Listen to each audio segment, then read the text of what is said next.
Soon I will crack the code. I'm almost in. What? I'm on the wrong channel. Uh,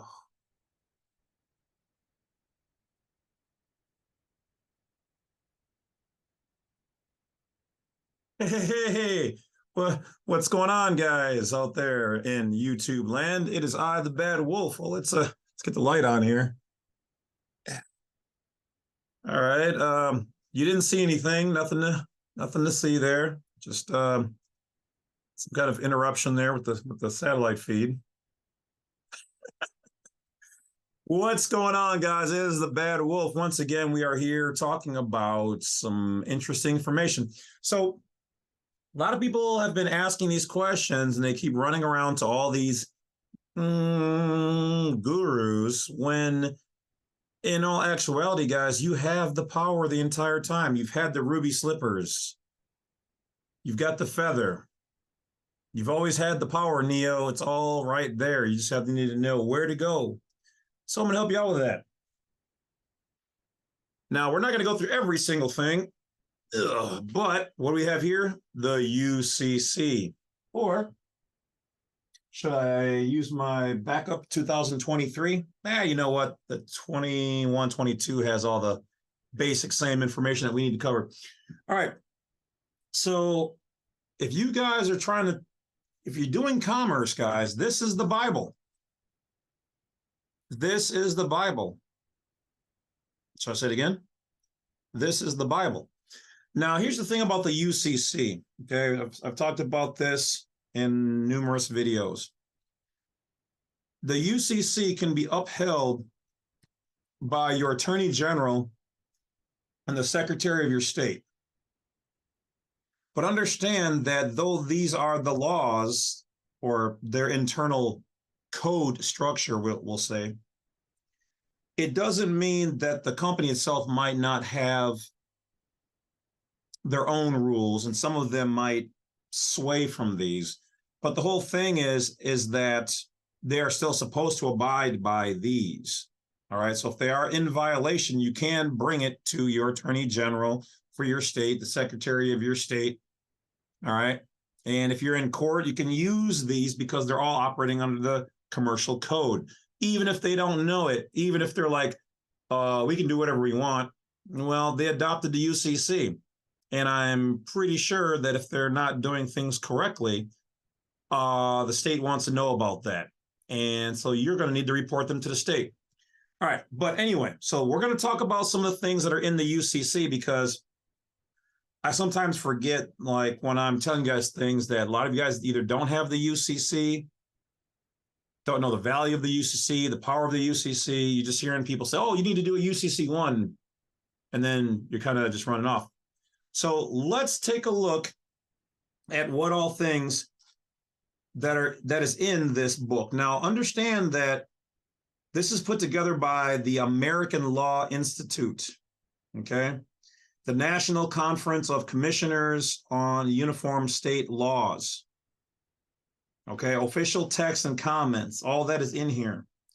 So they are supposed to abide by these things because they've adopted it. Now, every state has adopted the U.C.C. other than, I think, was it Louisiana, or Georgia, one of the two. They have their own version of it, which is based on Napoleonic law. So they move a little bit differently. Yes, the states, though they are their own sovereign things, can implement things differently. And actually, the U.C.C. in each state may vary slightly. Okay, so the U.C.C. book is a good guide on how those corporations and states are to operate, but it is not, when you get the main book, absolute, because they have the ability, Congress gave them the ability to do things in their jurisdiction as they see fit to a good degree. Okay. But as I'm coming to understand, and quote me if I'm wrong, from my research, the federal government does not utilize the U.C.C. But one of the codes states that, and I think this was passed in Supreme Court, if I remember, that if the government itself or any government reduces itself in any way, shape, form, or fashion to doing things commercially and engaging as a corporation, then they have no more power or protections than that which a corporation has. Okay? Oh, and by the way, it is getting a little chilly outside, so you might want to get yourself one of these beauties. They come in different colors, and you can find information down below, or go to Black Site 32 and find my pro shop and ways to find Badwolf merchandise. All right, because you know I'm looking fly right now, right? I'm looking. All right, let's get to it. All right, so bear with me, guys. We're going to cover a good chunk of things in here.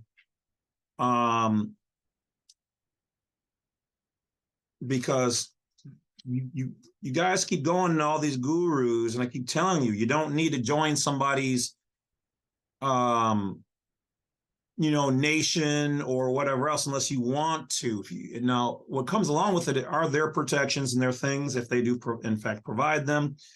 But you are supposed to be a nation of nations. So I'm sorry, you're gonna have to pick up a book and read. Invest in yourself. Invest in your nation.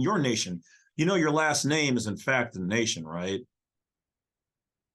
What? You didn't know that? Yeah, your last name that they call a surname, servant name, really? No, it's your tribe, it's your nation.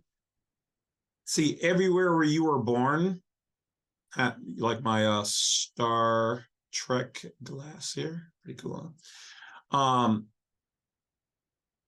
Everywhere that somebody is born, you're born in the private. You weren't born in a federal institution or a state institution. You're not their property. You are a native. You are a national in the private.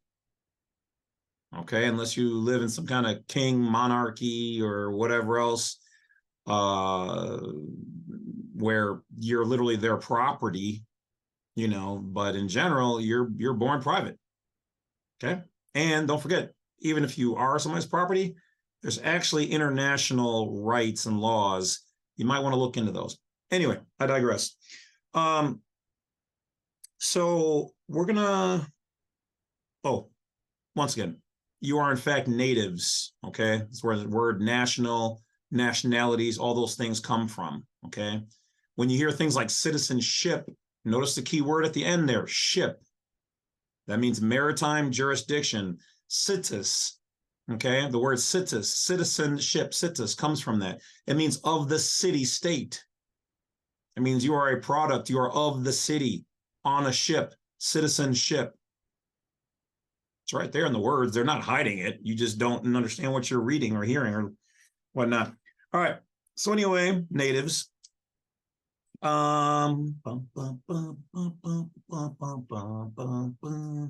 trying to see what's the best. Oh, there's so much. This might be a longer video. I'm not going to go through every single thing, but I'm going to try to cover a lot. All right. So once again, this is 2021, 2022. I also have the 2023 book available. Thank you guys for those people who do send in donations, because that's what I do with the money.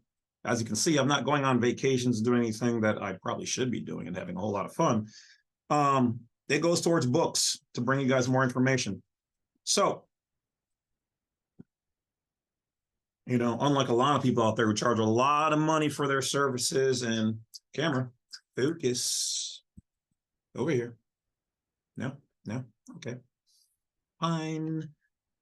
Here, let's see if I can get it to, there we go. All right, so, really, camera? Oh, it's so hard to find good help these days. All right, so in looking in the book, okay, we're going to start with section 2-101. I'm just going to kind of go through some of the things in here. Now, if you guys didn't see the one video I made, remember, when it comes to this, what does it say right here? Commercial, right? So that means everything in here is commercial. And if all the states are using this book in some kind of way, shape, form, or fashion, they're held to it, which means all the corporations underneath them that incorporated in that state are held to the UCC code, which means they are commercial.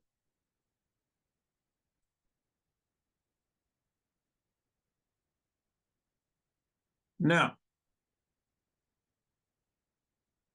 we're going to go through. Now, what's in here? Okay. I'll call out the sections if you guys want to write them down as far as what we have in here.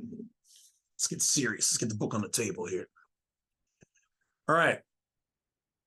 First of all, in the first section, they have information on contracts.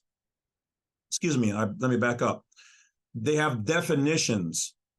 If you want to know what terms and words that they are using, because see, you think you understand what they're talking about, you do not. Until you go through their definitions. 1-201, general definitions. Unless the context otherwise requires, words and phrases defined in this section or in the additional definitions contained in other articles of the Uniform Commercial Code that apply to particular articles and subparts have the meaning stated. Now, I'm not going to go through all of them, but the first one is action. Second one, aggrieved party. Third is agreement. 4, bank. What does bank mean? Bank means a person. So it says right here. Bank means a person engaged in the business of banking. So wait, the word bank means a person. So I'm a person, right? I mean, that's what they're always telling us, even though we know there's multiple definitions of the word person. Typically, it means a corporation. Engaged in the business of banking and includes a savings bank, savings and loan association, credit union, and what's this? What? What is the last word here? Trust company. So a trust company can be a bank, is a bank, a secured party creditor. Lots of good information here, guys. Bearer. Bill of landing. Branch, burden, buyer. But the most important one, at least that I've come across so far, and I'm not going to go through all of them, but is the word conspicuous. This is huge, guys, for those people going to court trying to fight things. Remember, it's not the spelling of your name, it's the topography of it. And the topography of it in all capitalized letters is the all caps. That is the legal person, the legal entity, which is opposite of a given living natural person. Similar but distinct. It's a persona. And how they talk about those legal, the topography and visualizing it, what does it say in their books? That word, when you're talking about a legal person in UCC book, needs to be conspicuous under 1-201, section 10, conspicuous, with reference to a term means so written, displayed, or presented that a reasonable person against with it is to operate. So meaning if you're going to operate this, it needs to be conspicuous. But let's go on. That an average person with a reasonable person against with it to operate ought to have noticed it. So to make something conspicuous commercially, it has to follow these things in order for it to be legal, a legal thing, and commercial in the public, meaning agreements, contracts. The word needs to be made conspicuous. Whether a term is conspicuous or not is a decision for the court. Now, they don't say what court, but obviously if this is dealing with commercial, it's commercial court, which is on the lower half. But what's funny is that the upper federal, they use this stuff too, though they don't claim to use the UCC, but they're using the same stuff. Interesting. There's a tie in there, but we'll leave that alone for now. Conspicuous terms include the following. A heading in capitals equal to or greater in size than the surrounding text, or in contrasting type, font, or color to the surrounding text of the same or lesser size. So instead of making it all capitalized, they could make it even smaller or in bold, but it has to stand out if it's a commercial thing. Language in the body of a record or display in larger type than the surrounding text. Oh, that sounds like it's conspicuous. And what is conspicuous is the legal name. Dun, dun, dun. That's for my son. He loves doing that to me.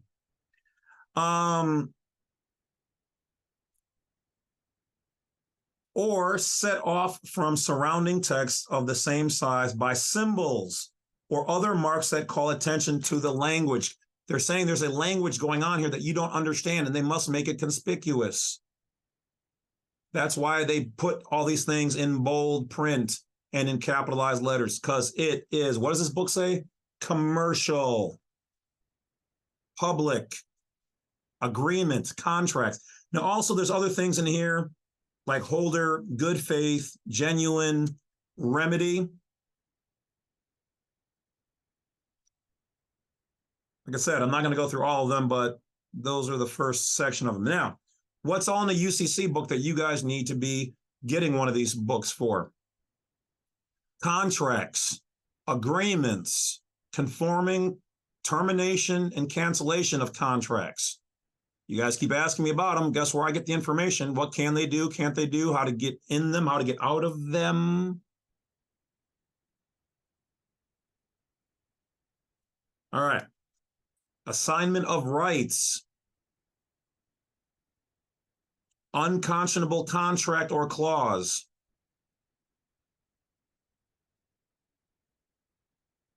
Payments. Warranty title against infringement.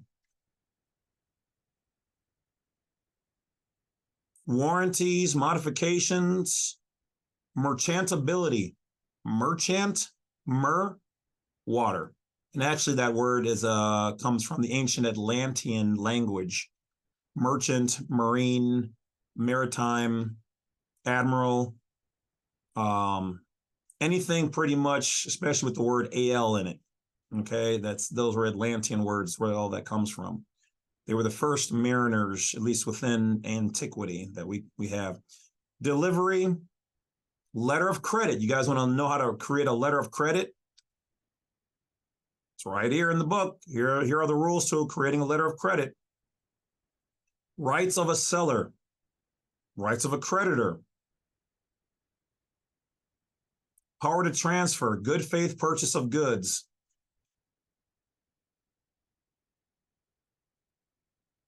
tender of payment by a buyer, payment by buyer before inspection, buyer's right to inspect goods.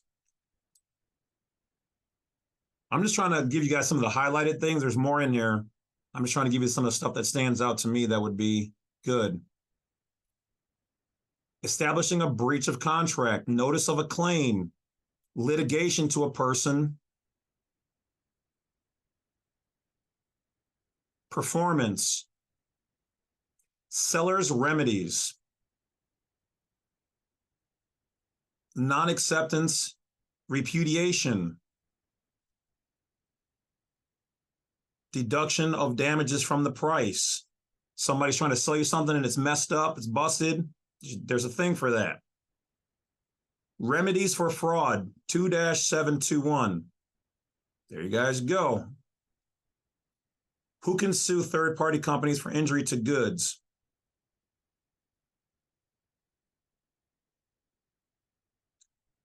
Seller remedies on discovery of buyer insolvency. They can't pay their bills. That's what insolvency means. The effect of cancellation or rescission on claims for antecedent breach. Statute of limitations and contracts. You guys, I mean, I'm glad you guys think I'm super smart, and well, I am. But the whole thing is that you have to read and get these books to know what they're talking about. Certificate of title. Waiver or renunciation of claim. Let's get to some of the better stuff. Infringements. Risk of loss. Enforcement of a contract.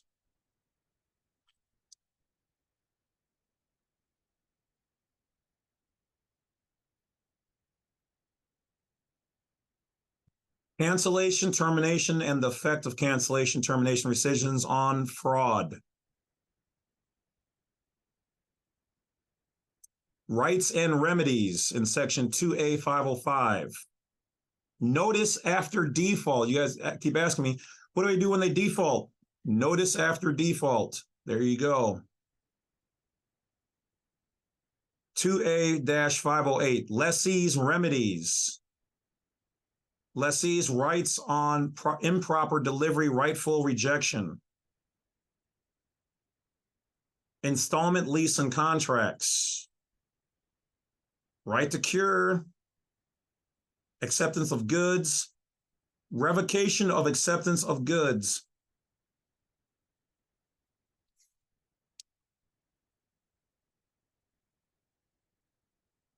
Lessor's right of dispose of goods, failure to pay, damages. Oh, here's one. Negotiable instruments, 3-104. 3-105, issue of an instrument. 3-106, unconditional promise to promise. 3-107, instrument payable in foreign money. 3-109, payable to the bearer. 3-110, identification of person to whom instrument is payable. 3-115, maybe you created an incomplete instrument. So once again, you want to know how to do a negotiable instrument? You get the book. You put all the stuff in there. You abide by these things, then they can't tell you. You follow the UCC. Endorsement. People want to know how to do an endorsement. 3-204. And here that's page 310. 3-301, person entitled to enforce instrument. 3-302, holder in due course. Proof of signatures as holder, 3-308.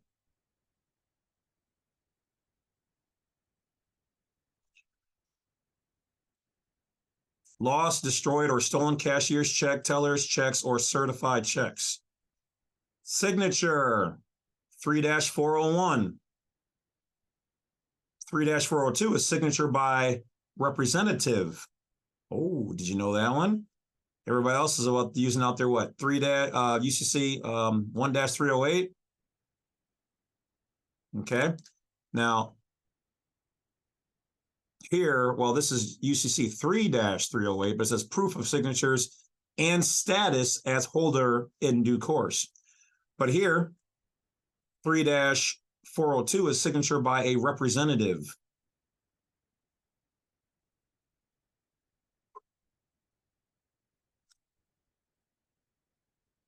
Is that my food on the way, hopefully?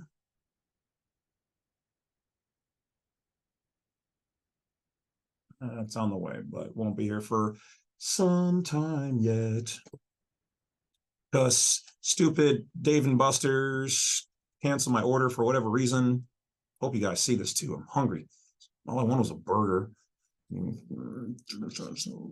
Anyway, imposters and fictitious payees, 3-404. Fraudulent endorsements.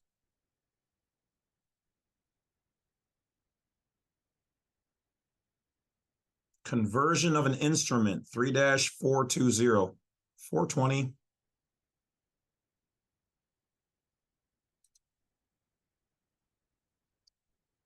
Okay, part 6, discharge and payment. You guys keep asking about discharge. Do you want to know the codes?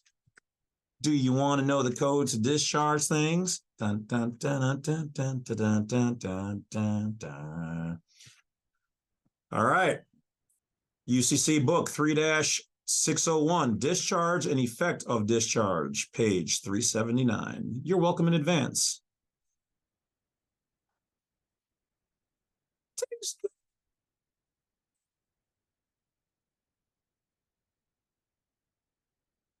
3-602, payments. What does that really mean? How do you make that? 3-603, tender of payment. Then it goes on, discharge by cancellation or renunciation. You're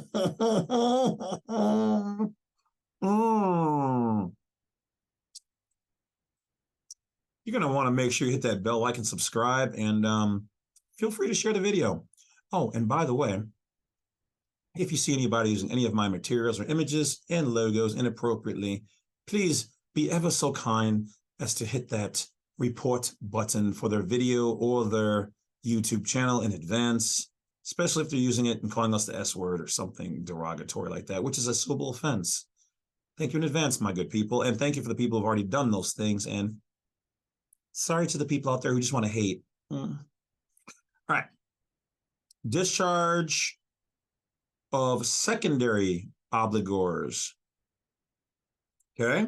I mean, just saying, guys, if you want to know how to do it, stop looking for other people to do these things. Get them yourselves. Build your own instruments. Use this book. Use their codes. Go get your stuff discharged. Create your notes. Use the U.S.C. What do you think they're doing? I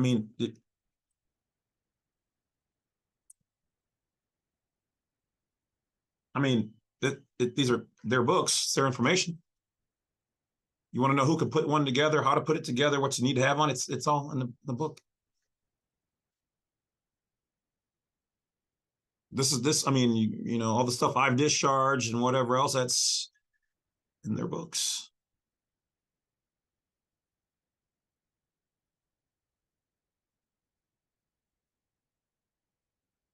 Methods of sending, presenting directly to payer bank.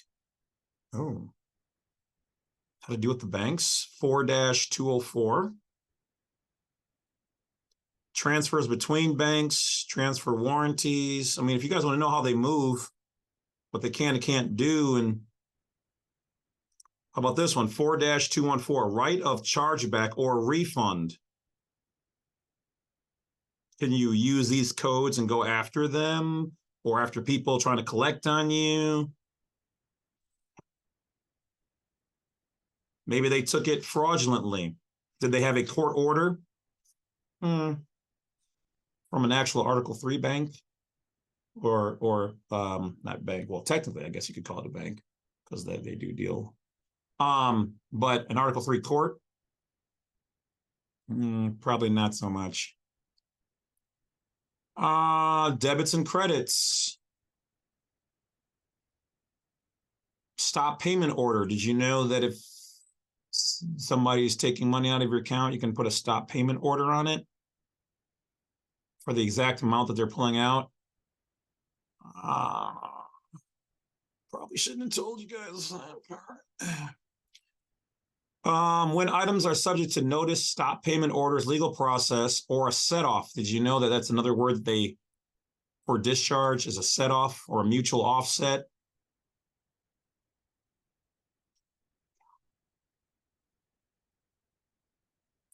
Relationships between the payor bank and its customers. Wrongful dishonor. Customers' rights to stop payment. Burden of proof of loss.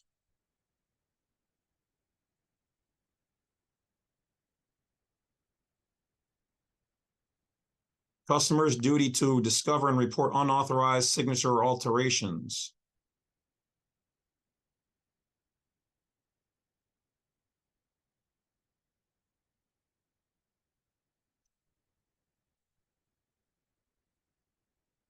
Subject matter and definitions.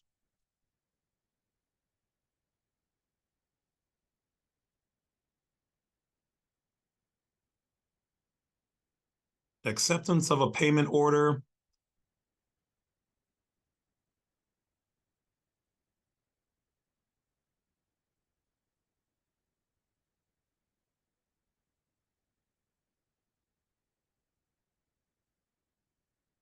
Discharge of underlying obligation, 4A-406 for payment.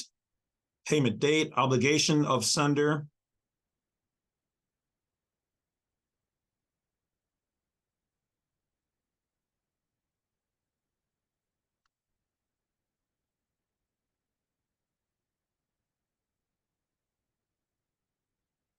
Letters of credit.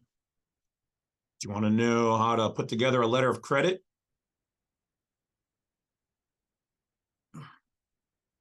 Just saying, it's all right here. Formal requirements, consideration.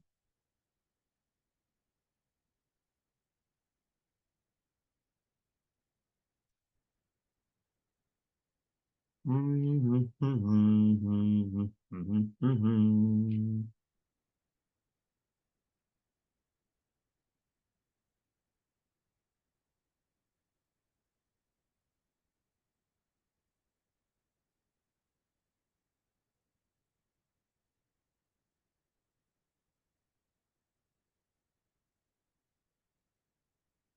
about warehouse stuff in here right now. Lost, stolen, or destroyed documents of title.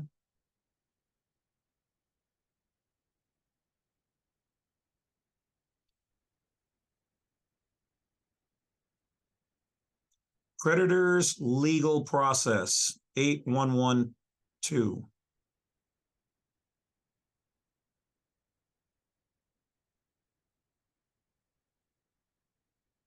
Liens,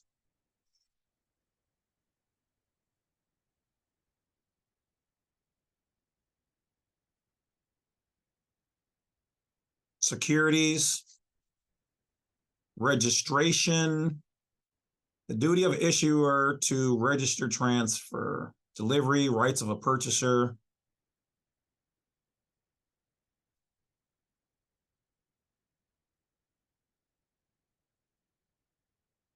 collateral,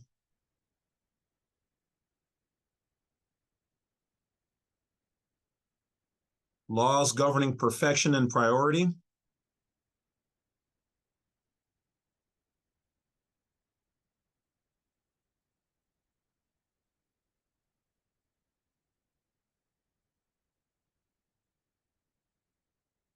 effectiveness of right to recoup or set off against a deposit account.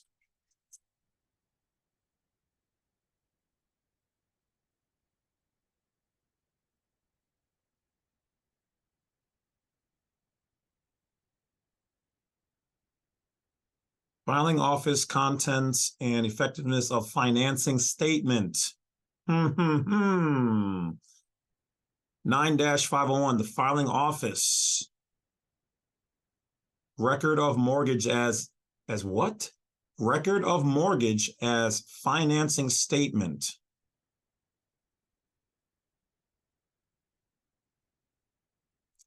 Contents of financing statement. Record of mortgage as a financing statement. Time of filing financing statement. Name of debtor and secured party. 9-503, people. Indication of collateral. 9-504. Compliances, statuses, and treaties of consignments, leases, other bailments, and transactions. Effect of errors. Effectiveness of financing statement if new debtor becomes bound by a security agreement. 9-509, persons entitled to file a record. Effectiveness of filed record. Secured party record, 9-511. Amendment of financing statement, which would be a UCC 3. Termination of that statement. Duration and effectiveness of the financing statement. What constitutes a filing?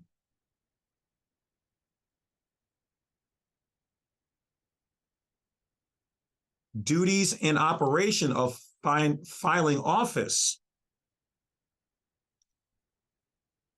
Fees, maintenance, destruction of records, all the things that they can and cannot do.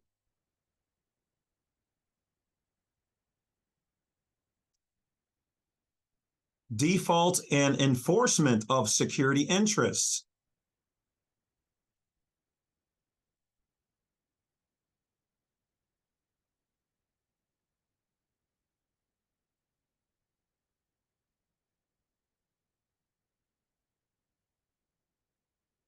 Right to redeem collateral. Waivers. Right after default. Judicial enforcement. Intangibles, promissory notes.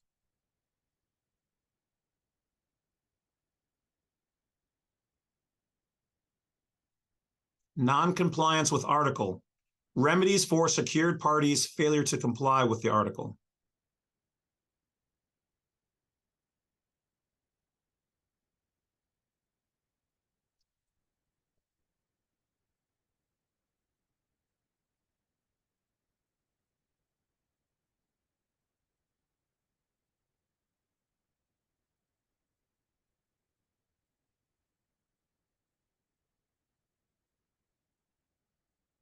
Now they're just talking about rights of the third party.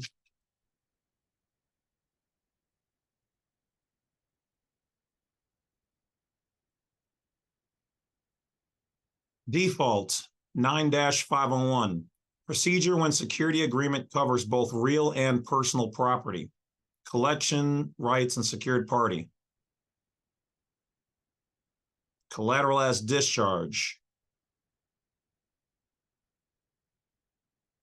Filing.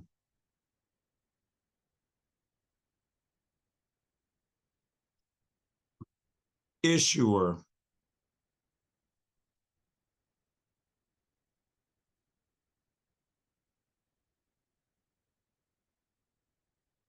Eight 308 endorsement. How made special endorsement endorser, not a guarantor.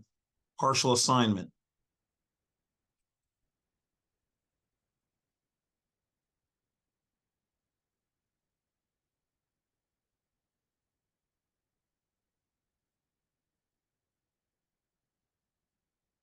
Why my Alexa is talking to herself or to somebody who's not visible or clearly here. Interesting.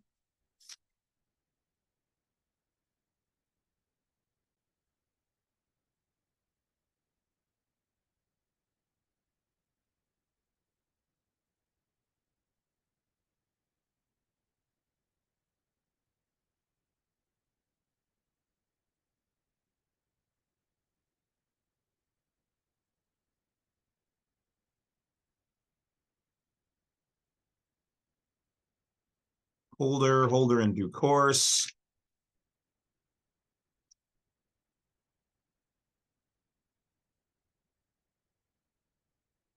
I think this part right here is just the revisions at the end, things they've updated, changed some of the wording.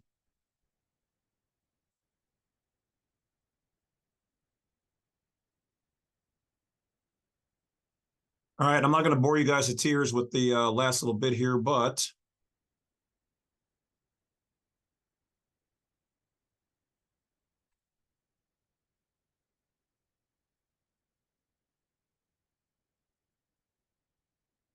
that's it, guys. So seriously, sales, leases, negotiable instruments in Article 3, bank deposits and collections, transfer of funds, letters of credit, bulk sales, documents of title, securities, secure transactions, investments. Okay. Now, let me check and see if I notice anything obvious with the new version. Highly doubt it, but let's check it out.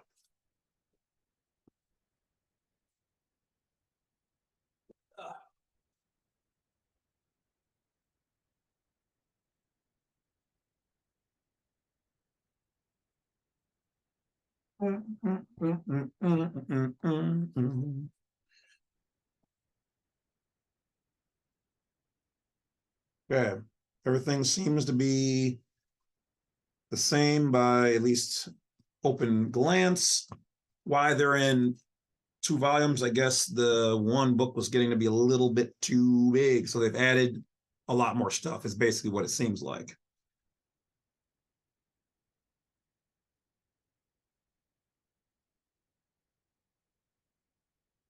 Yeah, there's no way I'd be able to really eye each section that's been updated, but it's noticeably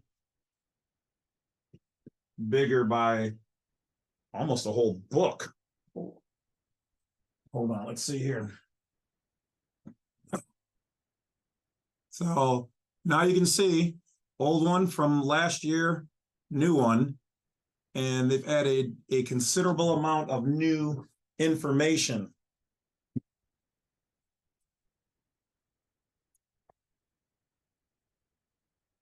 That just means that our society is growing. The UCC is growing.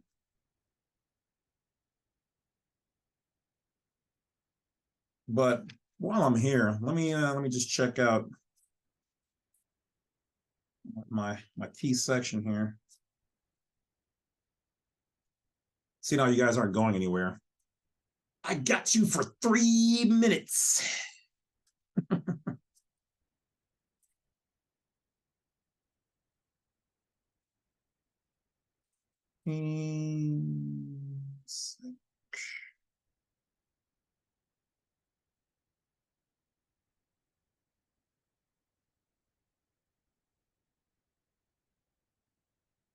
Wow. They increased the size of the word, the definition. See, I'm glad I made this video with you guys. Otherwise, I wouldn't have seen this either. So we're going to read this. We're going to go through. Looks like the font is a little bit smaller. So yeah, they definitely added a whole lot more stuff. And that one little section I read you guys earlier on conspicuous for commercial terms, contracts. It literally goes from right here where my finger is down to this other page right here. Before it was one paragraph. So now we got to see what they're talking about. Because this is where it gets good.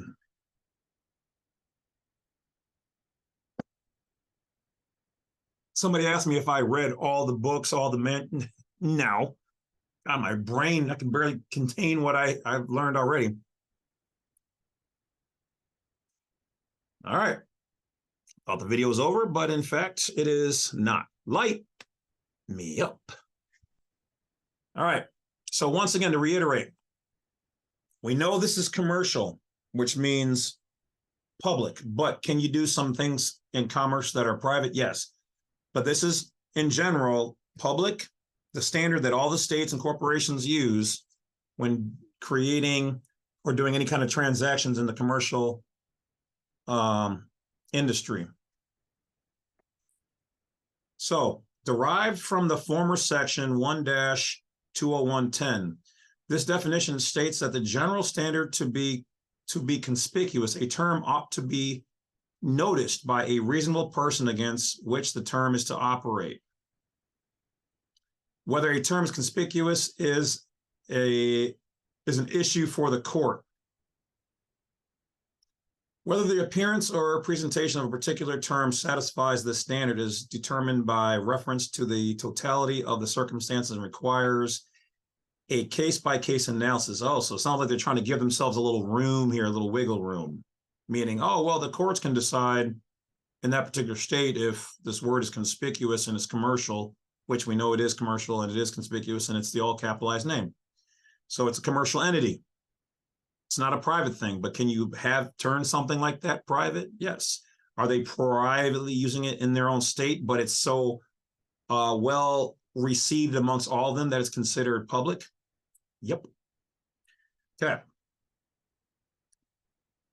Historically, contract terms. So once again, what is that? We're doing contract terms. Commercial, commerce, were presented in writing, making the use of standards that relate to the size and appearance of type relevant to the determination of conspicuousness. Today, terms in a record are frequently communicated electronically. New technologies have created opportunities for terms to be displayed or presented in novel ways. Let's see where they're going with this. Such as by the use of pop-up windows, text balloons, dynamically expanding or dynamically magnifying text, and non-visual elements such as vibrations, to name a few. I guess to take care of people who can't see. Interesting. Wow. Didn't even think of that one. Wow. Can you legally hold somebody blind to an agreement if they can't see the text? Is their name in Braille raised bigger? That might be why they had a whole new section. That's an interesting question there legally. Wow, interesting. Okay. The definition has been revised. Man, this is a lot of reading. I'm sorry, guys, but we got, yeah, you're here. The definitions in the revised and Uniform Commercial Code amendments, by deleting the statutory examples, statutory meaning status of something within their jurisdiction, examples relating appearance, and instead indicating in these comments a broader universal universe of factors that are applicable to both written and electronic presentations. This approach is intended to be more protective of consumers and more useful to drafters by providing more clarity, flexibility, and methods to use, call attention to a term, meaning there's a language or something behind it. You have to make it noticeably different. It's not what you think it is. It has to stand out from normal small text. Here, let me kind of skim read.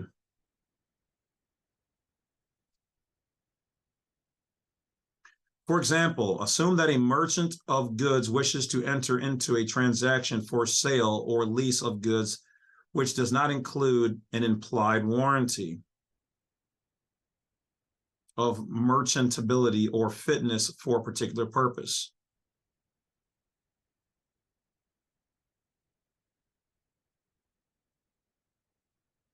So here what they're basically saying is that if you don't have a warranty or there's something, you have to draw attention to this. You can't just not have a warranty or whatever else. You have to say, just so you know, there is no warranty. Okay.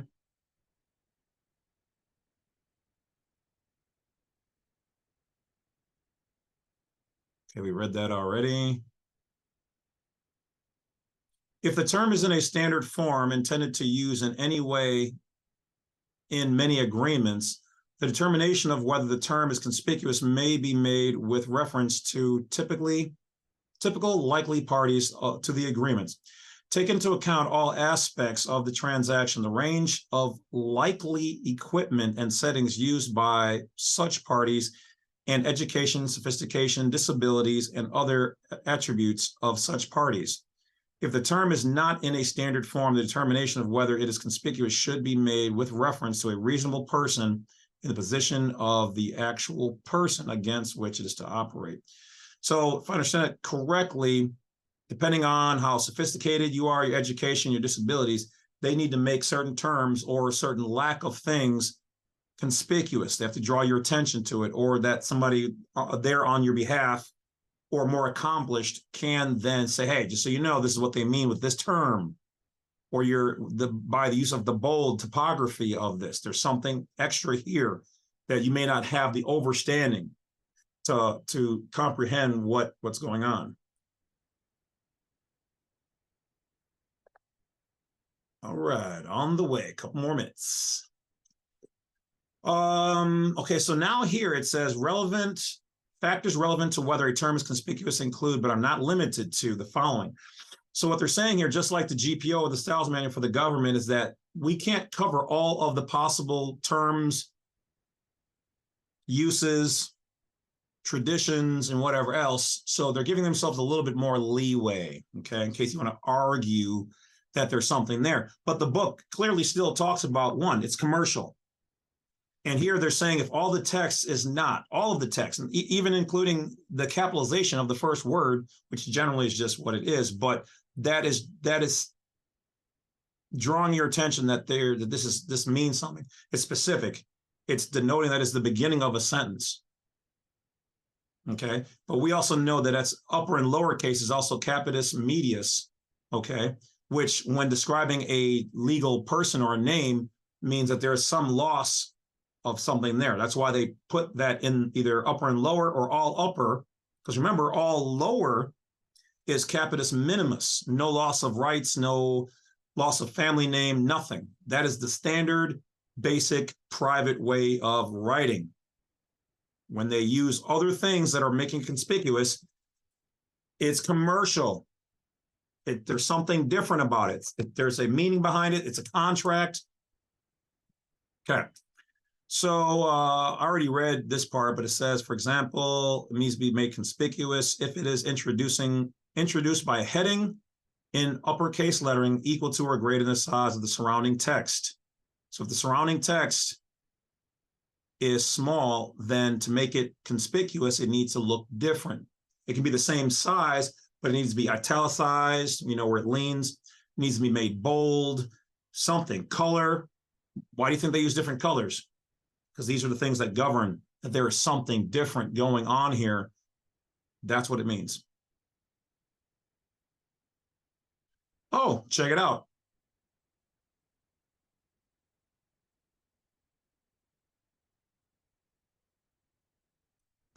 I'm going to section II, Captain. The placement of the term in a record, a term appearing at or hyperlinked. This is why we go to Cornell Law EDU, so we can know if that word has a different meaning. Hi, Cornell Law EDU. It's kind of crazy. You guys watch my videos and then make updates. It's a little weird, but cool at the same time. Oh, plus you guys have a lot of grammatical errors, things on there and some other stuff. I'm not even that good at all that, but might want to run that through the AI.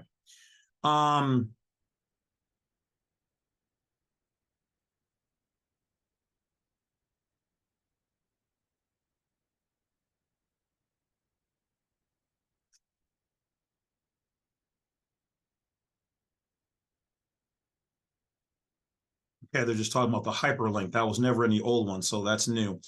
Okay, so the next section, the language of heading, if any, a misleading heading such as heading warranty for a paragraph that contains a disclaimer of warranties might cause a reasonable person to fail to notice the language that would disclaim warranties so that the term would not be conspicuous.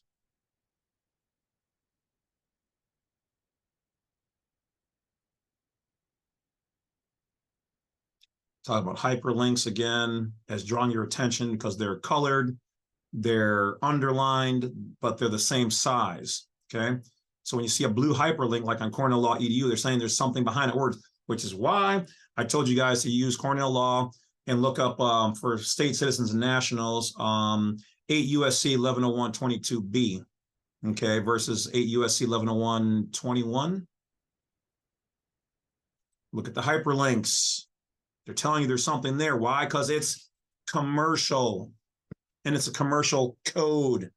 Not necessarily the uniform commercial code, but it's a commercial code.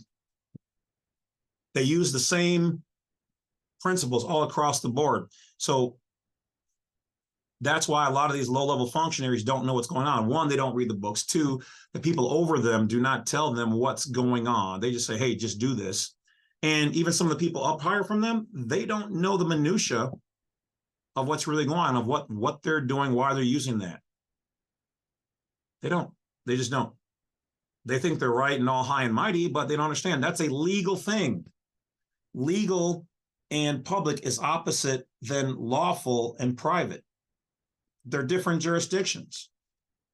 Okay, we've been operating in theirs, but we don't know how to operate properly in their world of commerce. So when you don't do something right, they beat you over the head with the book.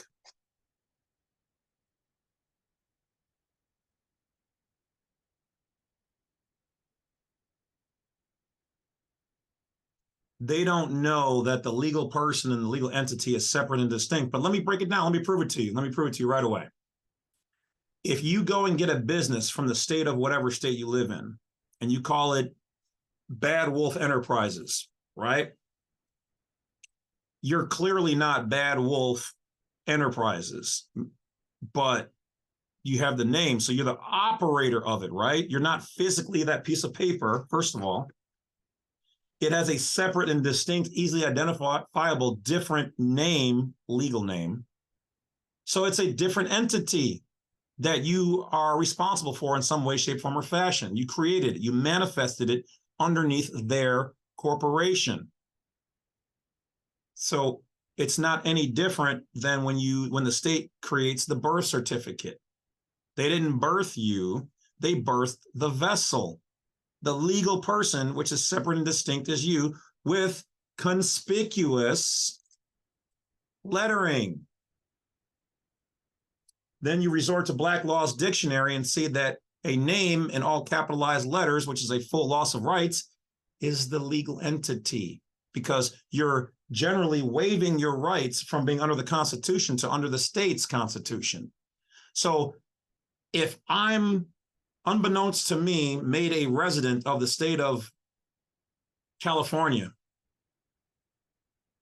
by that birth certificate, which the government itself does not provide, as a private national, born privately, and the state gives me something, I'm now operating as a resident under that state's corporate charter, their jurisdiction, which is all under maritime admiralty jurisdiction. Boom.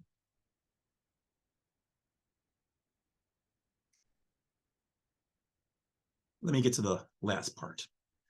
So let's see what they got in here. As noted above, the evolution of technology. There it is. Bet you that's my food. If it is, I literally have to go and get it before the squirrels climb out of the trees and get my food.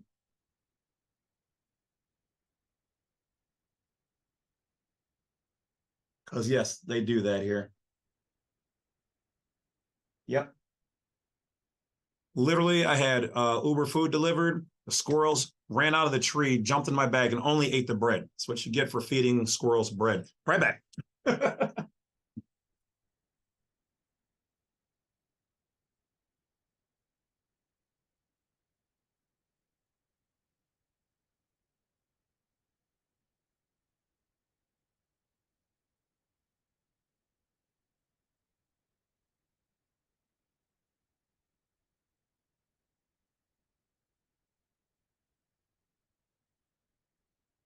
Yeah, Daddy got his food. Take that, squirrels. All right. As noted, the evolution of technology has led to an evolution in ways in which terms in electric record are displayed and presented. So basically the same rules apply. If you're reading something and the lettering is not all the same size, if the lettering is larger or smaller, if it's italicized, if it's made bold, all caps, typography, they're saying that represents commercial. They're drawing your attention to it. It means you're in commerce, you're in the public, you're legal. That is a separate and distinct side. It's like putting on a glove in order to, mix up some things. You're using it to interface, using your legal person and their information as a glove to protect you, the living, breathing individual, private person, while putting your hands into their jurisdiction. Okay? Be kind of like if I was an angel and they wouldn't let me into hell because I look like an angel, I then go but I want to kick it. I want to kick it in hell. You know what I mean? Not really, God. Please don't strike me down or anything crazy like that. Thank you in advance. But I would then put on a devil jumpsuit and then go knocking on the door, beep, beep, or whatever. And then what would they see? They would see me not as the angel, but as the devil and let me in. Why? Because the states have their own jurisdiction, but all of them, the corporate side, are linked together in their PMA, Private Members Association. That's why foreign people cannot just come here and jump right into citizenship, because that would be immigration. They can do it to you because the laws here allow for somebody who's a private person, a state citizen, a national, to slide into their corporation. You just have to prove residency. Do you guys remember that? They said they needed something what? Official. Are you hearing the words? Official. With your name typed. Now, they didn't say in all caps because they said they just need something printed, typed. And what you didn't know is that the zip code was also on there in the 2-digit abbreviation. Those are all monikers, markers for being a resident. And once you made the claim, they allowed you to come in. Think about it. If you never would have proved residency to them, you wouldn't have been able to vote. You wouldn't have been able to get that vehicle, the bank account, whatever else. Right? Please, somebody out there, tell me, even you trolls and lawyers and whatever else out there, didn't you not have to prove residency to enter into their, what you didn't know was a commercial world? I'm just saying.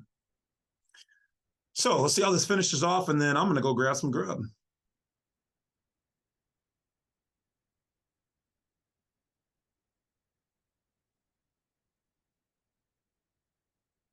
This definition deals only with requirements that a term be conspicuous or noted conspicuously that are stated in particular provisions of the Uniform Commercial Code.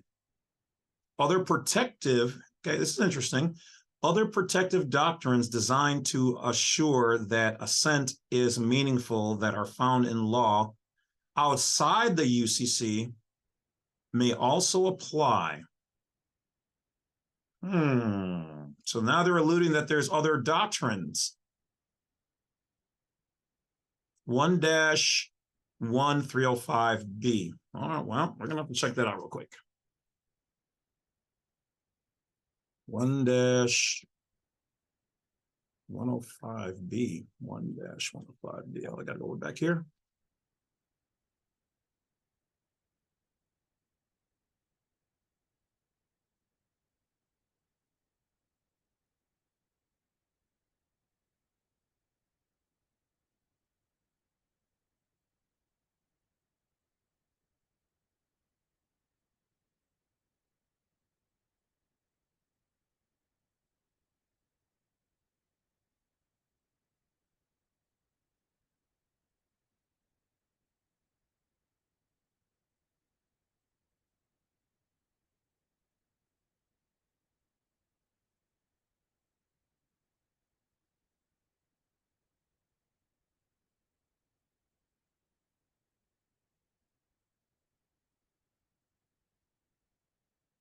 All right, come on, let's see here.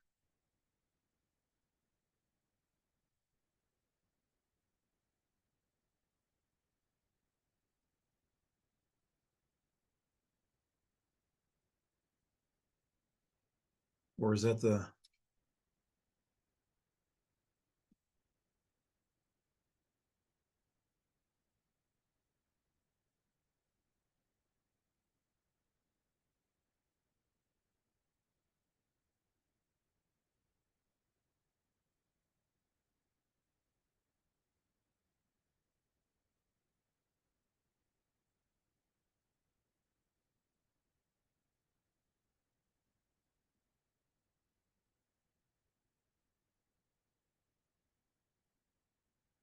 Huh. Unless I'm missing something, I don't see a section B.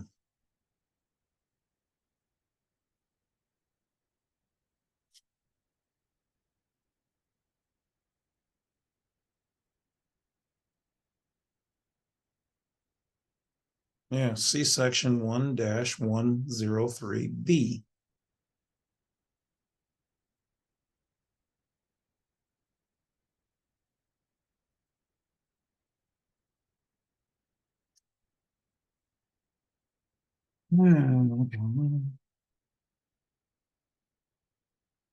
Double check here.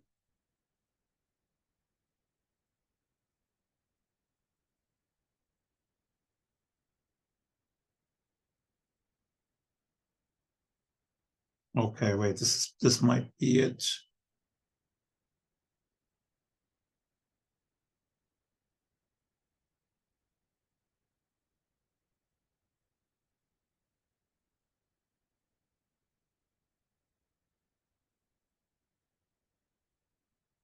Okay, all right. Really tiny writing.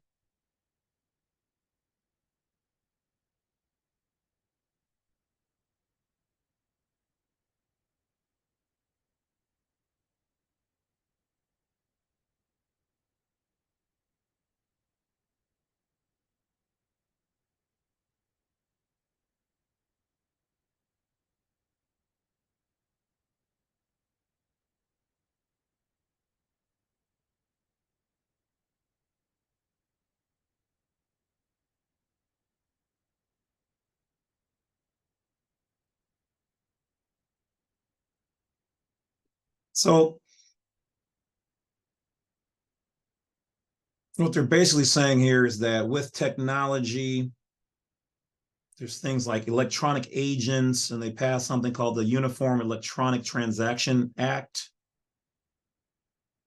that some states might be using, where they're private or whatever else. So they're basically saying that people might be using their stuff, but it has a different meaning in different jurisdictions.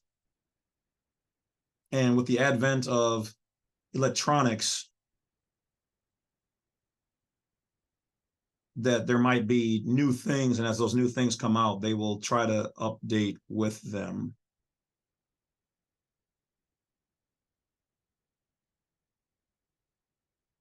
But at the end of the day, they're kind of still alluding that though this is basically it's a Bible, but how each one of them uses the Bible and interprets it might be slightly different.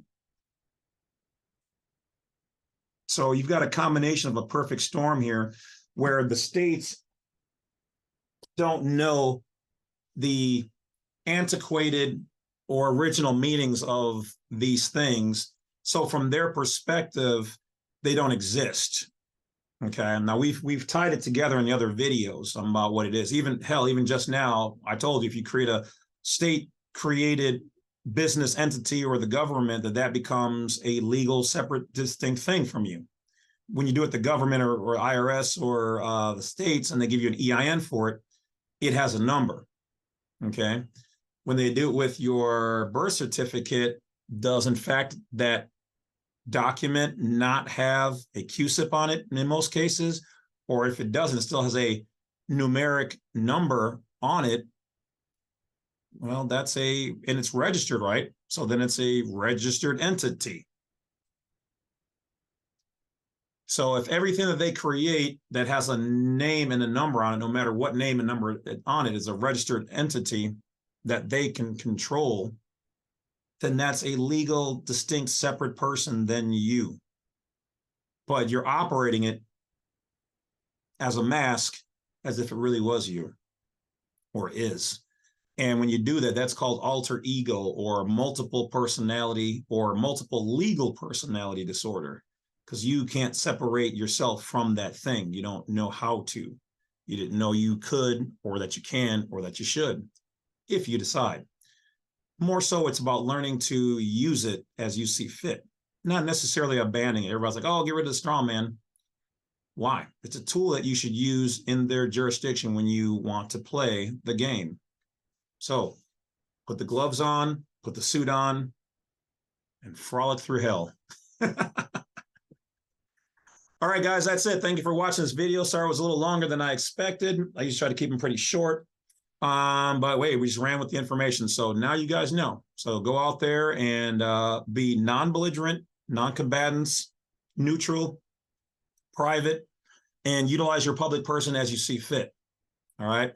So once again, stop trying to pull the straw man out of the system.